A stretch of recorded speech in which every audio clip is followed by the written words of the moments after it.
Muy buena gente, bienvenidos a un nuevo episodio de En otras palabras nos volvemos a encontrar acá, en este episodio al que vamos a llamarle 15.1 de En otras palabras, donde es mi objetivo complementar el episodio anterior, porque ya el episodio anterior me quedó de media hora y no lo podía estirar mucho más, también porque me canso hablando en el fondo, pero donde quería complementar lo que dije el episodio pasado con algunos datos de la economía real, algunos datos, hacer un análisis un poco de lo que vino pasando a nivel macroeconómico y para que ustedes puedan tener un poco más un panorama más claro de lo que es la Argentina que estamos viviendo hoy en día. Salieron datos de empleo, salieron datos de comercio internacional, tenemos lo que estuvo pasando con el dólar. Ya di mi opinión del episodio pasado de lo que es este ruido en Argentina, este ruido político que se vio trasladado a las elecciones. Así que bien, para arrancar tengo muchos datos que traerme, voy a buscar en vivo, en directo, qué está pasando con el Merval.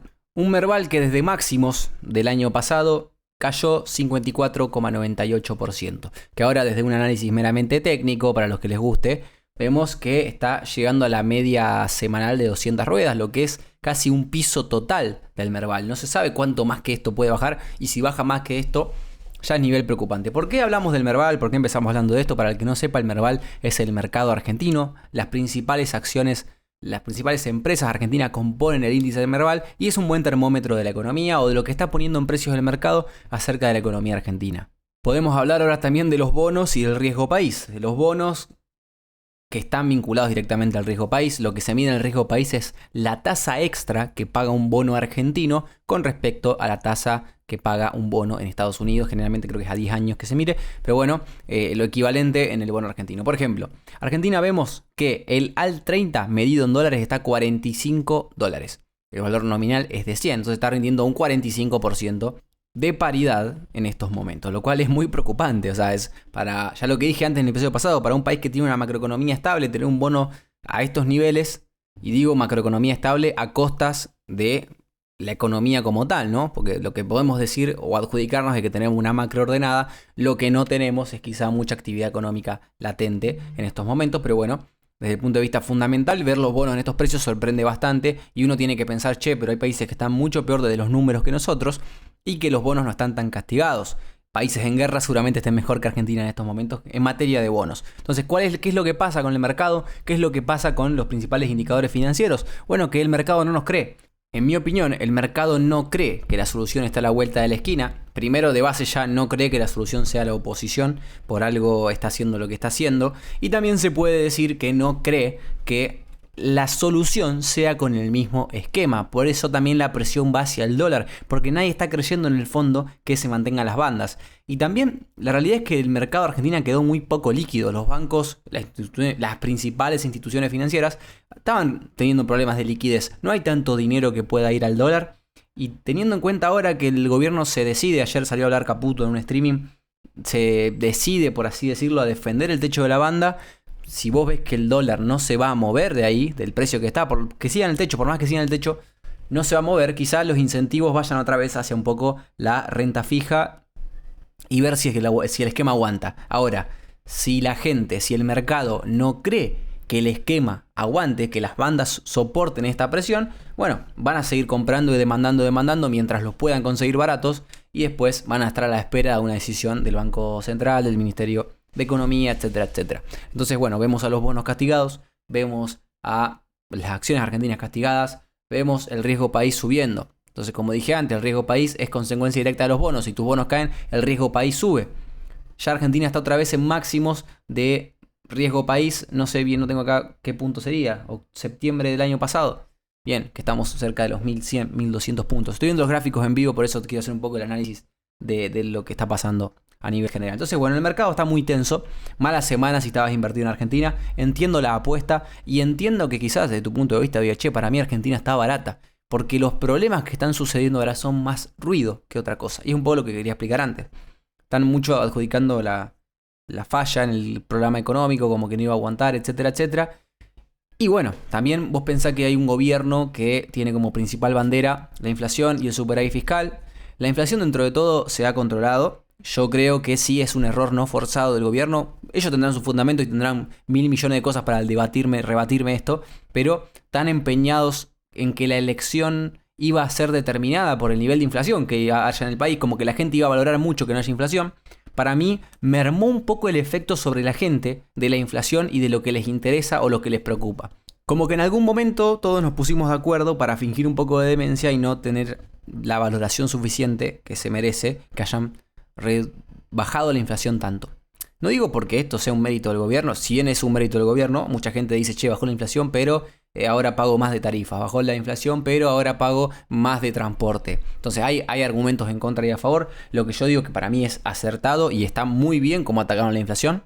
Sí digo que bueno, durante ya este periodo donde no tenés drivers que te levanten la actividad económica, no tenés fundamentos que te permitan darle un aire a la gente, y lo único que recibís es una inflación que se mantiene constante, que es del 2%, 1,9% mensual, que es realmente poca para los niveles que veníamos, pero sigue siendo mucha a nivel un país ordenado, pero que bueno, se valoró en su momento, ahora como que medio que pasa desapercibida. Entonces no tenés ningún incentivo que a la gente la movilice a decir, che, está saliendo bien el programa, ¿me entendés? Porque antes por lo menos te bajaban la inflación todos los meses, y eso era bueno porque se recuperaba el salario real.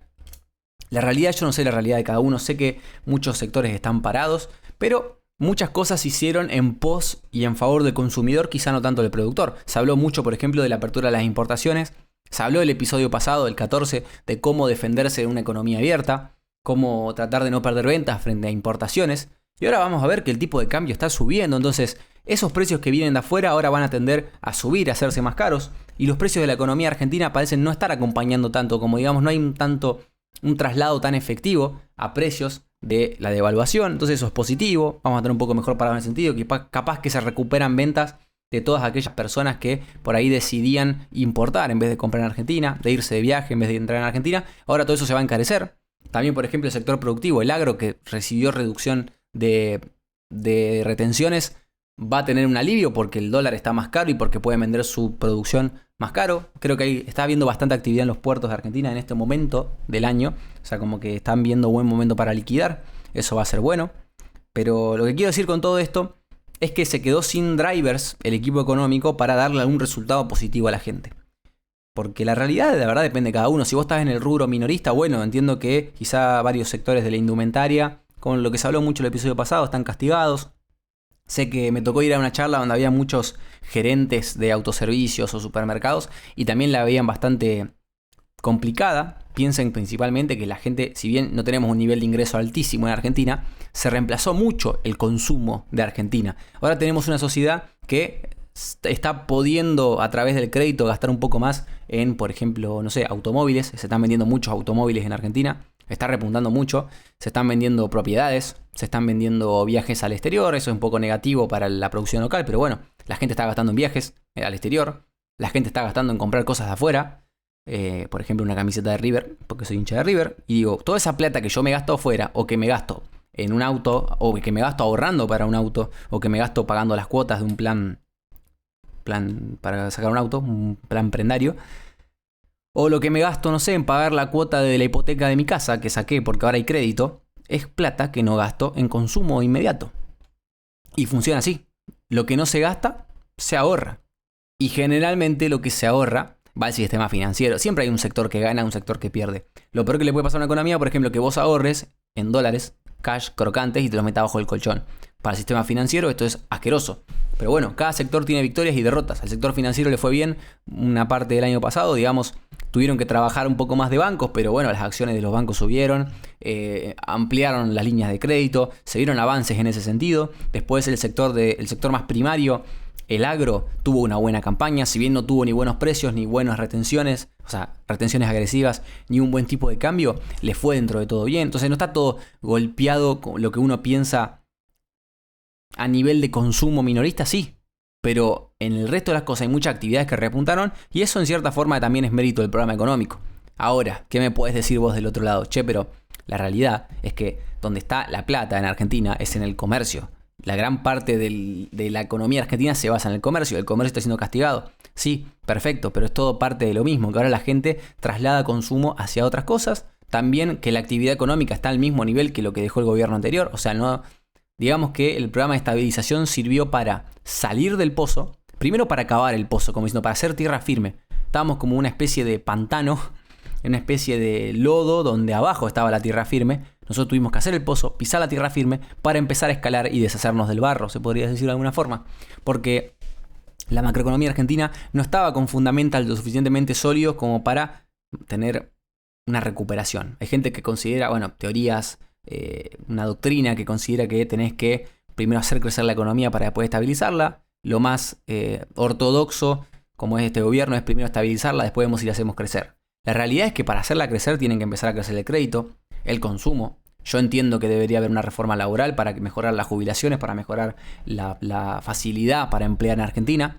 Tiene que haber una reforma tributaria donde sea más fácil pagar impuestos, menos rompehuevos y más barato dejar de cobrar tantos impuestos. Tiene que haber muchas cosas para que el país crezca. También considero que las bases tenías que sentarlas en algún momento. ¿Por qué digo todo esto? Porque estoy hablando del programa económico y mucha gente pone en duda el programa económico. Y vos tenés una economía que está siendo totalmente castigada, un electorado que no sabe si está bien, si está mal, si están gobernando para ellos, si están dándole la espalda a la gente. Y lo que yo pienso es que estos tipos están siguiendo a rajatabla su plan económico. Exitoso o no exitoso, están defendiendo lo que propusieron en su momento. Y es algo que no muchos se pueden jactar de hacer y de decir. Es lo mismo, Milei cuando veta el aumento a las universidades, a las jubilaciones también, pero a las universidades, y se pone en contra del electorado. Lo que está diciendo, yo defiendo el superávit y defiendo el plan económico. Y otro puede decir, che, pero está gobernando para el FMI. El FMI a Milei le dijo que tenga 1,3% de superávit. Y él dice, no, yo voy a tener 1,6% porque yo quiero, nada más. Solamente porque yo quiero. Entonces, ¿qué digo con esto? Que el tipo es así, porque el plan económico es ese. El superávit fiscal es el ancla total. Entonces, ¿qué va a pasar en una economía donde si tu ancla total es el superávit fiscal, te aprueban en contra de tu voluntad, en contra de tu veto, el Senado y el Congreso te saca 2 leyes que te cuestan 0,2, 0,3% del PBI. Si vos tenés un superávit del 1,5, bueno, la plata está, pero lo que se está priorizando en estos momentos es que la plata quede disponible para otras cosas. Tenemos que sacarnos de la cabeza que porque hay 1,5% de superávit, hay 1,5% para gastar y para financiar cualquier cosa, lo que nosotros consideremos que es óptimo para financiar. Porque ¿quién decide lo que es óptimo para financiar? Vayamos a la universidad. ¿Es una causa noble las universidades? Es una causa muy noble. Ojalá todo el mundo se pueda educar y pueda sacar su máximo potencial. Ahora, ¿hace falta pedir plata porque sí? Sin que te auditen, un montón de cosas. Lo que se habló en el episodio pasado. Entonces, eso es lo que voy. El programa económico es el superávit. El mercado confió en ese programa económico durante mucho tiempo. Ahora la gente se olvida de los efectos positivos que tuvo el superávit. El superávit permitió que, por ejemplo, el Tesoro Nacional tenga que dejar de endeudarse con el sector financiero y que ese dinero que antes iba al sector público ahora vaya al sector privado. Que vos puedas sacar un auto en cuotas es éxito del superávit fiscal que hace que el gobierno no tenga que seguir endeudándose. También están chupando pesos de la economía. Ni siquiera están imprimiendo para financiar un Estado que no necesita financiarse. No está habiendo inflación porque no hay emisión de billetes. No hay emisión de billetes porque no hace falta financiarse. A eso voy. Entonces, se pueden empezar a sacar retenciones. Podemos empezar a hablar de sacar retenciones. Ahora, los que todos dijeron, che, pero no alcanza con el 8% que le sacaron a la soja y a los derivados. Del 33 al 28, algo creo que fue. No alcanza con eso. Porque las cuentas no dan todavía. Bueno, a vos las cuentas con el dólar a 1200 no te daban. ¿Y con el dólar a 1500 ahora? Entonces, que lo que hizo el gobierno ya está, lo hizo. Las condiciones del mercado son las que pone la economía y las que pone la oferta y la demanda. Acostúmbrense a eso.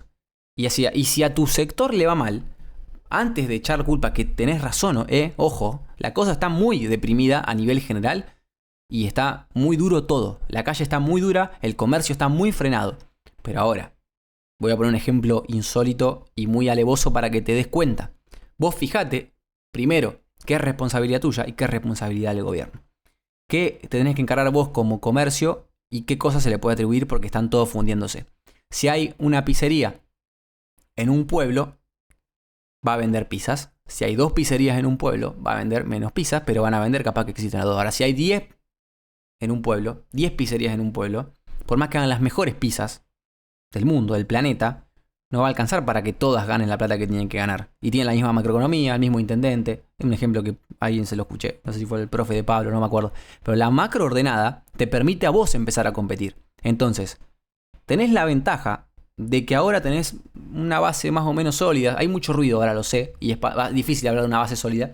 Pero con todo este ruido, sacándote después de las elecciones, después de octubre va a haber un panorama mucho más claro. Mejor o peor, pero más claro. Donde puedas tomar decisiones y empezar a competir de igual a igual con el resto. Entonces, ¿la cosa está muy dura? Sí. ¿Es probablemente más culpa de la economía en general que tuya? Sí. Pero vos aprendé que en una economía sin inflación y en una economía abierta al comercio, tenés que competir.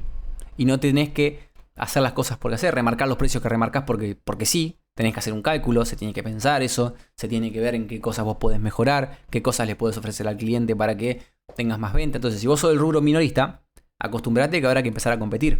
En una economía, y pongo el ejemplo del episodio pasado, o del anterior, en una economía, o en un río con el agua altísima, pasa cualquier barco, si se inunda el río. Cualquier barco pasa. Ahora, cuando empieza a bajar el nivel del río, solamente pasa alguna que otra barcaza, y si sigue bajando el río y se empiezan a ver las piedras, que las piedras son los costos, las ineficiencias, no sé, lo que no te permite a vos crecer como negocio, no va a pasar ni siquiera un kayak. Entonces, eso es lo que quiero que vean, que la economía con inflación te permite remarcar los precios como quieras y operar como quieras, que si total te va mal es culpa más de la macro que de tu competitividad. Y ahora tenés que empezar a hacerte cargo vos también. La cosa está dura, sí, vos te tenés que pelear por esa demanda, esos clientes que no están a la vuelta de la esquina como quizás estaban antes, porque antes el cliente, primero que no tenía opción de elegir cosas del extranjero, y que tampoco tenía la posibilidad de acceder a bienes de mayor envergadura como una casa o un auto, que ahora están teniendo. Entonces, bueno, las inmobiliarias, las concesionarias de autos deben estar con este gobierno, al menos dentro de todos, contentos. No pueden decir lo mismo sectores del rubro minorista. Entonces, vamos a ver, fíjense dónde ponen el foco, a quién le atribuyen las cosas que le atribuyen, y hagan un poco de autoanálisis. Ya le digo, yo no soy la voz de la verdad, no digo que este gobierno está haciendo las cosas bien y que está haciendo las cosas mal. Digo que la situación es esta. Y vayan al episodio pasado en el que yo hablé de cómo funciona competir en una economía abierta para que entiendan que pueden hacer algo y pueden mejorar su situación. Bien, me fui de tema, dije que iba a hablar de los datos económicos de esta semana. Y de eso quiero hablar el día de hoy. Bien, el dólar, lo que ya vieron, 1474, tocó el techo de la banda ayer, hoy está en 1480 ya el techo de la banda, vamos a ver qué pasa, vamos a ver cuánto volumen hay. El central salió a vender 350 millones de dólares al mismo tiempo que el mercado se iba al traste. Entonces mi pregunta es, ¿realmente el volumen genuino, la demanda de dólares genuina que tiene la sociedad, el comercio, las instituciones, las personas, es de 350 millones por día para que salga a intervenir el central? ¿O en realidad esto es parte del mismo ruido que está pasando estas semanas y que todos son dudas y que no se sabe qué va a pasar?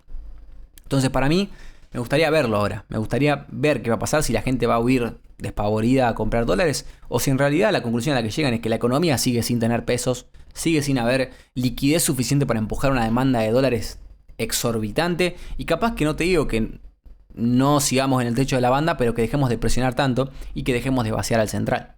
Lo que dije antes, Caputo ya se comprometió a que tienen como 7.000 palos para intervenir tranquilamente y defender ese precio de la banda, y van a llegar así hasta las elecciones. Ahora, después de las elecciones, tendrían que empezar a hacer ciertas cosas para empezar a crecer la actividad económica, que las cosas se calmen, que la gente vea un poco de aire. Yo creo que lo principal que tienen que hacer, que es lo que estaba en agenda, supongo, pero quizá con otra composición del Congreso, era la reforma laboral, ¿no? Donde va a haber mucha gente que pueda ingresar al sistema laboral, mejorar las jubilaciones. Las jubilaciones también traen aparejado dos cosas, principalmente que la gente que tiene más ingreso disponible en el bolsillo te consume un poco más, y también que de parte del Estado consume más impuestos vía consumo de esta gente. Por ejemplo, a una persona que ingresa 300 lucas por mes, que es la jubilación de hoy en día, más o menos promedio con bono, toda la bola. Bueno, si la persona empieza a cobrar, no sé, 500, 600 lucas, que es algo un poquito, o sea, es muy poco, pero es algo más digno, por lo menos que 300, tenés un 21% de eso que se te va a IVA, tenés algo de ingresos brutos y otros impuestos que se van a ir cobrando y que siguen estando. Entonces, ojalá que venga la reforma laboral, ojalá que venga la reforma tributaria, la simplificación, ojalá que siga habiendo un trabajo del Ministerio de Regulación para simplificar muchos trámites burocráticos de la economía. Que eso va a ser bueno, va en la buena dirección, pero bueno, ahora está costando para mí ver los resultados positivos de este plan. Me parece que tiene errores no forzados este plan, por supuesto. Ya te digo, insistir tanto con la inflación, ajustar tanto las tuercas, dándole la espalda al electorado, eso va a ser como una especie de derrota que se le puede considerar un error no forzado. Ni hablar la cuestión política, esto de las coimas, del Libra, de los Menem que están ahí, yo no sé si son positivos, si suman, si restan, no sé. Pero bueno, todo parte del juego de la política, y también le hacen ruido al programa económico. Yo creo que, bueno, si Caputo y toda esta gente, no sé, estaría bueno ver cómo es una charla entre Caputo y Karina Milei, por ejemplo, con todo el quilombo que le compró Todo el quilombo que le compró las elecciones al Ministerio de Economía, etcétera, etcétera. Así que bueno. No sé, no quiero pecar de oficialista, tampoco quiero pensar que todo se va al traste como todos están diciendo. Entonces, bueno, hay que ser un poco prudente. En ese sentido, quizás se note un poco mi tendencia, mi ideología.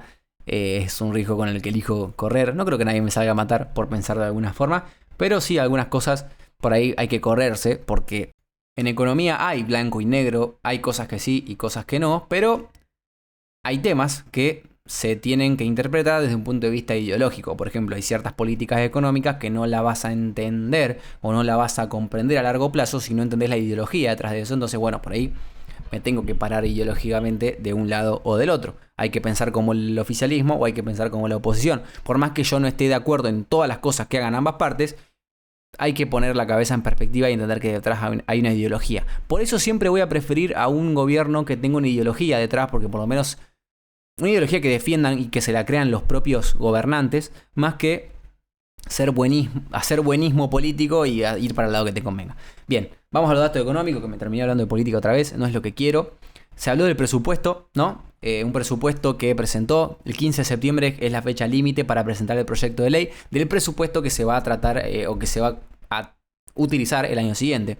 Entiendo que esto es la ley de leyes, como se le llama, y que tiene que ser tratado por el Congreso. Lo importante del presupuesto son los números que proyecta el gobierno. Ya desde el punto de vista de los dólares, el gobierno presenta el presupuesto y hoy le tumbaron todo por los aires, pero lo importante es el número de inflación que prevén, lo que esperan a nivel de las principales variables de ingreso, etc. Lo importante de este presupuesto es que cambia un poco la forma de hacer las cosas. Incluye el presupuesto la regla fiscal, que implica que si caen los ingresos o aumentan los gastos, deberá compensarse por alguna otra partida para mantener el equilibrio. El proyecto plantea que los recursos corrientes crezcan en 2026 un 20,7%. O sea, van a trabajar sobre la hipótesis de que los recursos del país, la recaudación del tesoro, a nivel del sector público, aumente un 20,7%. Después vamos a ver más arriba o más abajo, no sé dónde lo tengo escrito, que la inflación que proyectaron es de un 10,8%, lo cual es muy bajo, para mí es muy optimista. El año pasado habían preveído una inflación del 18 y pico, y terminó dando 22, 23, 24 la inflación de este año, va a terminar dando. Entonces, hay una discrepancia. ¿Por qué? Porque el gobierno después sale a decir, che, fíjense que para educación voy a aumentar un 8% real. Es decir, con la inflación que hay del 10% que yo proyecto, voy a aumentar la educación o el presupuesto en educación en un 18%. Y a veces lo que puede hacer un gobierno es jugar con la estimación de inflación para que los números les den mejor. Yo creo que, bueno, obviamente el 10,1% de ese está estimado, tiene un cálculo, tiene un fundamento, todo, pero afirmar que vas a aumentar un 8% real el presupuesto en educación, por ejemplo, y en otras partidas, es un poco jugártela y no ser totalmente honesto intelectualmente, porque vos sabés que ese número no es el que va a terminar sucediendo. Para mí la inflación va a ser un poco más alto que 10%, tampoco tanto más alto, pero bueno, ahí ya si es en vez de 10 es 14 o es 15, el aumento real es mucho menor de lo que se está adjudicando al gobierno. De cara a la elección quizá a alguno le puede parecer positivo o negativo, yo lo que digo es que hay que mirar con cuidado. Y la realidad es que este presupuesto no da nada disruptivo, no cambia mucho las reglas del juego, porque se dice un poco lo que ya se sabía, que van a darle mucho presupuesto al Ministerio de Capital Humano, le van a dar ciertas... Nada raro, realmente no hay nada raro, nada sorpresivo ni nada que rompa todo. Sí se derogaron ciertas leyes, por ejemplo, ciertos artículos a nivel de educación, se derogó el artículo 9 de una ley, no importa, que establece la obligatoriedad de que el gasto total destinado a educación por parte de la nación y las provincias no sea inferior al 6% del PBI. O sea, entre nación, provincia y todo lo que abarque el presupuesto a nivel de educación no podía ser menos que el 6% del PBI. Y uno dice, che, qué injusto, loco, me van a desfinanciar todo. La realidad es que nunca se cumplió que Argentina destine 6% del PBI a nivel nacional y provincial, porque recuerden que nación solamente tiene las universidades, sacando el 2015. O sea, el 2015 fue el único momento donde se cumplió este artículo, así que bueno, se terminó derogando. Blanqueemos la situación, muchachos. También, bueno, unas ciertas cuestiones, por ejemplo, el 0,2% de los ingresos corrientes. Antes había un artículo de una ley que decía que tenía que ser destinado a la educación técnica. Esto se derogó. Yo, que soy un alumno de una escuela técnica, por mí que hagan lo que quieran, no creo que la educación técnica a estos niveles del siglo XXI sea lo que salve a la educación del país. Pero bueno, también es un poco... No sé cómo repercutirá en mi escuela de mi pueblo, si me tengo que poner a pensar en mí. Y también, bueno, que debe en 2032 aumentarse progresivamente el presupuesto para ciencia y técnica hasta alcanzar el 1% del PBI. Esto fue también derogado. Habría que ver si se estaba cumpliendo, si estábamos en línea o no, pero esto es lo más significativo que tiene el presupuesto. También vimos, bueno, que va a ser gran parte del presupuesto destinado a capital humano, como dije. 85% del presupuesto va a ser destinado a educación, salud y jubilaciones. Esto no me sorprende pensando que las jubilaciones y pensiones es lo que más gasta un estado, principalmente un estado de base y Argentina también. Tema de las jubilaciones, le van a dar un 5% real, es decir, por encima de la inflación. Lo mismo, el mismo comentario, hay que ver si la inflación da eso, si le termina siendo positivo o negativo. Pero que creo que la jubilación, por más que se pueda estimar en un presupuesto, no va a cambiar la fórmula de las jubilaciones. Jubilaciones que ajustan con inflación menos 2. O sea, vos la jubilación de agosto resulta de aumentar lo que dio la inflación de junio, ¿no? IPC menos 2.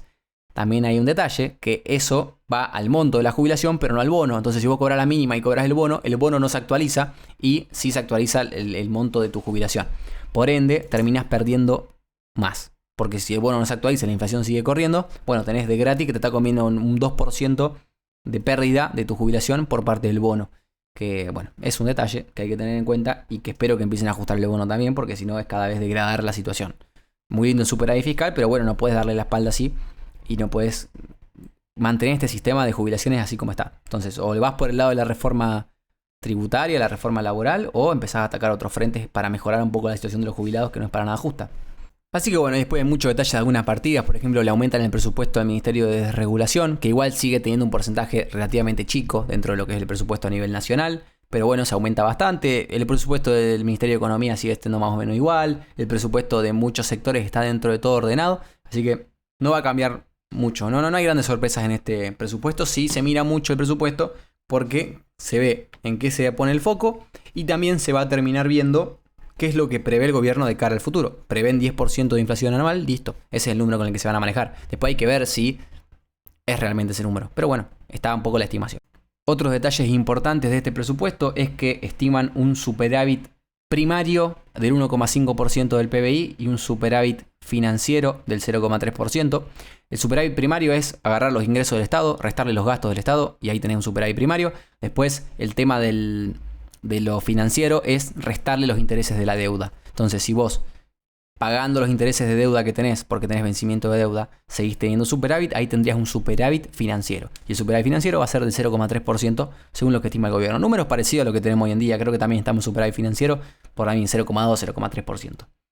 Bien, tema universidades, también le dan un pequeño aumento, actualización. La realidad es que con todo este tema del veto de la marcha universitaria y todo este tema de la financiación universitaria, un poco las cuentas mejoraron para las universidades, tampoco tanto. Creo que es lo que exigían ellos, que era recomponer todo el ajuste que se hizo durante el gobierno de Milei, porque perdieron a nivel, en términos reales perdieron, entonces querían recuperar eso, que es 0,2% del PBI, y lo terminaron logrando gracias al Congreso. Entonces, ahí estamos más o menos iguales. Creo que no va a haber grandes saltos en materia de universidad desde el punto de vista de los números. Después si quieren hacer otras cosas en el medio, no sé. Tema de crecimiento económico, estiman o tienen como objetivo crecer un ritmo sostenido, donde un crecimiento anual del 5% a partir de 2026. Y además indicó que si se suman reformas estructurales, que vamos a ver, depende mucho de las elecciones de octubre, para ver qué nivel de Congreso tenemos, el potencial de expansión podría ubicarse en el 7% y el 8%. Básicamente está diciendo, si votan bien, vamos a crecer. Es lo que están diciendo indirectamente y de una manera mucho más decorado. El presupuesto incluyó proyecciones para el consumo y la inversión y se espera que el gasto privado acompañe el proceso de crecimiento, con una recuperación gradual de la demanda interna tras las caídas de 2024. El gobierno confía en que la estabilidad de precios y el acceso al crédito favorezcan una recomposición de la actividad. Y para este año el gobierno mantuvo la proyección, como dije, del 5% de crecimiento. Muchos la consideran demasiado optimista, principalmente porque el gobierno pecó de optimista en la previsión del 2024 acerca de lo que iba a ser el 2025 y terminamos creciendo, estamos en el torno al 4% en este año, lo que ellos habían estimado en 5,5%. Podemos crecer, pero ya creo que a esta altura del año o nos mantenemos o bajamos. Che, ya hablé media hora, loco, qué locura. Bueno, este episodio se va a tener que estirar. Lo lamento mucho, lo lamento. Porque tenemos también datos de nivel de actividad. Salió la actualización del PBI, se estima trimestralmente el PBI de Argentina cómo fue creciendo. Y bueno, lo que tengo para decir es que caímos. Desde lo técnico, desde lo teórico, si una economía cae 2 meses seguidos, entra en recesión. Técnicamente, tampoco puede estar en recesión y no sentir que estás en recesión. Por ejemplo, si caes 0,1% y 0,1% trimestre tras trimestre, bueno, técnicamente estás en recesión, pero tampoco se va a sentir tanto en la calle. Argentina dio la curiosidad de que cayó el PBI 0,1% en este segundo trimestre. Recuerden que el segundo trimestre abarca hasta fin de junio. Entonces, a lo mejor ustedes lo que perciben ahora es más parte del tercer trimestre, así que no mezclen los datos. Lo importante es tener el dato oficial de lo que fue el PBI del segundo trimestre en Argentina. Y este dato, que lo da el INDEC, también te da lo que fue el consumo privado. Y el segundo trimestre, que fue creo que lo peor en materia de importaciones de bienes de consumo y cosas así, tuvimos una caída del 1,1% trimestre a trimestre. O sea, en comparación con el trimestre pasado, caímos 1,1% en materia de consumo privado. Esto es muy importante, sobre todo para el sector minorista. Bien, movámonos ahora a los datos de empleo. Y eso es lo que a mí me empezó a hacer ruido, porque yo veía mucha gente está con el relato y con quizás su realidad es esa, de que falta laburo, de que no hay laburo en la calle, de que falta actividad y todo esto. Y no vengo acá a contradecir eso porque tranquilamente es la realidad, puede ser la realidad. No la niego ni la afirmo porque realmente no la sé. Yo soy un estudiante, todavía no entré al mercado laboral, ya vendría siendo hora creo yo. Pero quería ver los números de actividad, de empleo, que salieron también oficiales de este segundo trimestre. En un contexto donde el consumo privado quizá cayó, habría que ver si eso se ve reflejado en los niveles de empleo. También va un poco condicionado con un montón de cosas, con el estimador mensual de actividad económica, el índice de la construcción argentina, el IPIM, índice de producción industrial manufacturero, si no me equivoco. Entonces, todo eso va a ir alineado con los puestos de trabajo. En materia de empleo, y si yo veo una serie histórica, Argentina está en niveles dentro de todo, vamos a decir, altos de empleabilidad y de desempleabilidad. Ahora vamos a entrar en los matices porque quizás es un poco contradictorio con lo que uno podría pensar. Si yo trazo una línea histórica, en promedio estamos en los niveles que tenía al final del gobierno de todos, de Frente Patria, como se llamaba en aquel momento. Tenemos niveles superiores a los de Cambiemos y también estamos, bueno, dentro de todo oscilando ese rango. Ni estamos en el máximo histórico ni en el mínimo histórico. Estamos de la mitad para arriba. Pero esto no hay que analizarlo desde el punto de vista del número, solamente por ser el número, sino hay que ver la composición. Porque si bien el número no es muy diferente a lo que era hace un año, hay cosas que se empiezan a denotar. Por ejemplo, la actividad cayó 0,4 puntos porcentuales, el empleo 0,3, la desocupación quedó más o menos igual, y intertrimestralmente la actividad también cayó un poco. La actividad es el índice de actividad, no actividad económica, es decir, cuántos empleos están activos cuántos habitantes están activos por el porcentaje dividido el porcentaje de la población que hay en Argentina. Entonces, si crece la actividad, significa que hay más personas dispuestas a adquirir un trabajo. Después tenemos que también afectó un poco la presión sobre el mercado de trabajo. Porque, por ejemplo, si vos sumás los desocupados, quienes no tienen trabajo, pero lo están buscando, los subocupados, quienes trabajan menos de lo que querrían trabajar, menos horas, menos, no sé, por lo que sea, menos horas generalmente. Son menos de cierta cantidad de horas. Ocupados que buscan otro trabajo, más ocupados disponibles, es decir, toda esta gente que puede estar buscando activamente un trabajo, sube al 30,5%. Es decir, trimestre a trimestre, del primer trimestre al segundo trimestre, subió casi un punto porcentual. Lo cual es bastante y te da la señal de que está empezando a haber más búsqueda de trabajo, de que hay gente disconforme con su trabajo, con las horas que trabaja o dónde se está desempeñando. A veces los subocupados también se pueden identificar por, no sé, un médico que está trabajando de Uber. Es una persona que en el fondo no es la misma definición, pero está como subocupada, está trabajando por menos de lo que debería trabajar en términos de capacidad y de aporte a la sociedad. Puede ser por un montón de motivos, no me voy a meter ahí, pero es un ejemplo que voy a dar. O mismo un trabajador que solamente consiguió una changa de 4 horas por día durante la semana, de lunes a viernes, y si fuese por él trabajaría 8. No es lo mismo un estudiante que quiere complementar sus estudios con algo de trabajo, algo de experiencia, y no están disconforme en laburar 4 horas por día. Entonces ahí entran los ocupados. Vemos que las personas, la presión del mercado de trabajo está creciendo porque hay gente cada vez que está buscando trabajos de mayor envergadura o directamente está buscando trabajos. Entre asalariados, el 37% no tiene descuento jubilatorio y esto, la encuesta permanente de hogares, que es donde se sacan todos estos datos, lo define como trabajadores informales, o sea, trabajadores que son asalariados pero no hacen aportes jubilatorios, y también el 15,7% de esta gente hace aportes propios, es decir, vínculos laborales precarios o autogestionados, Un poco de monotributo por prestación de servicios podría ser. Gente que por ahí no tiene una relación laboral fija y un poco medio en el vacío legal o en los grises legales están haciendo aportes propios vía un monotributo o cosas por ese estilo.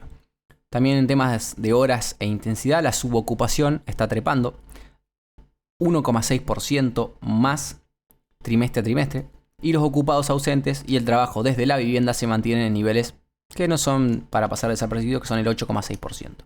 Bien, ahí vemos que no estamos viendo un menor nivel de desempleo, porque uno piensa, bueno, la economía está en crisis, la economía está muy dura, la calle está muy dura, pero todavía no se termina de ver reflejado en los datos de desempleo. Esto es así porque no está cambiando tanto la cantidad, sino la calidad del trabajo y las horas del trabajo. La realidad es que, bueno, aparecen fenómenos como por ejemplo pedido ya Uber, que absorben gran parte de esa demanda de trabajo. Una persona que no sabe qué hacer, mismo cuando él quiera, que no encuentre un trabajo más o menos estable, pero tiene un auto, una bicicleta, algo, puede llegar a operar como Uber o como pedido ya. Y se está dando un fenómeno bastante grande, donde los países a lo mejor en tasas de desempleo no están tan bajos, porque mucha gente elige estas plataformas para trabajar, ser cuenta propista, trabajadores independientes, etcétera, que también les sirve para generar un ingreso y no entrar en la categoría de desocupados. Entonces por ahí vemos que en una economía que está muy dura, muy frenada todo, no hay grandes índices de desocupación por fenómenos como este. Entonces, en niveles estamos casi iguales que hace un año, pero en calidad estamos peor. Y ahí también me hizo otra pregunta. Si tuvimos una elección de Buenos Aires tan dura y tan contundente con el oficialismo, ¿significa que Buenos Aires, el gran Buenos Aires, el conurbano, la está pasando peor que lo que es capital o lo que es el resto del país? Entonces, ¿qué vemos? Que en el gran Buenos Aires hay más desempleo. Hay 8,7% de desempleo que en el interior, que es del promedio 6,3%. Cava, la ciudad autónoma de Buenos Aires, tiene la tasa más baja, de 4,3% de desempleo. Y los partidos de Gran Buenos Aires la más alta, 9,8% de desempleo. Estas brechas afectan la percepción social de que no hay trabajo. O sea, es un poco lo que digo antes, lo que peor la están pasando es el Gran Buenos Aires, que tiene una gran parte del electorado. Por eso vemos que mucha gente, muchos políticos, muchos gobiernos a veces se siente como que gobiernen para Buenos Aires, porque la verdad es que ahí está concentrado una gran cantidad del electorado, y también vemos cómo si vos afectás económicamente ese territorio o esa sección, te van a castigar en las urnas, como ya vimos. Por eso después hay que ver si los votos de la provincia de Buenos Aires se trasladan a lo nacional, porque el panorama nacional no es tan quizá duro como lo es en Buenos Aires. Bien, ¿qué vamos a ver? No, esto es lo que ya lo dije. El dato es bueno o malo, es neutral en el nivel, es negativo en la calidad. O sea, hay trabajo en el sentido estadístico, pero hay menos empleo asalariado formal y más empleos frágiles por cuenta propia y menos horas de trabajo por persona. Así que bueno, desde el punto de vista del mercado de trabajo es esto. Estoy yendo un poco apurado porque la verdad veo que ya se me fue un montón de tiempo. No los quiero aburrir realmente. Así que bueno, después vamos a hablar de la balanza comercial. No voy a hablar, voy a hacer una cosa. Mañana o uno de estos días subo un carrete en Instagram. Fíjense los datos de comercio que van a terminar viendo que por más que digan que Argentina está cara en dólares, la balanza comercial dio positiva, lo cual diría que de largo plazo no va a haber suficientes fundamentos o no va a haber desde lo comercial, desde el comercio de bienes, un driver tan fuerte para que el dólar siga subiendo y escalando desmedidamente, porque en materia comercial vemos que el flujo es hacia la exportación y no tanto hacia la importación, pero lo voy a explicar después en otro, capaz en el episodio que viene, no sé, se me hace muy largo.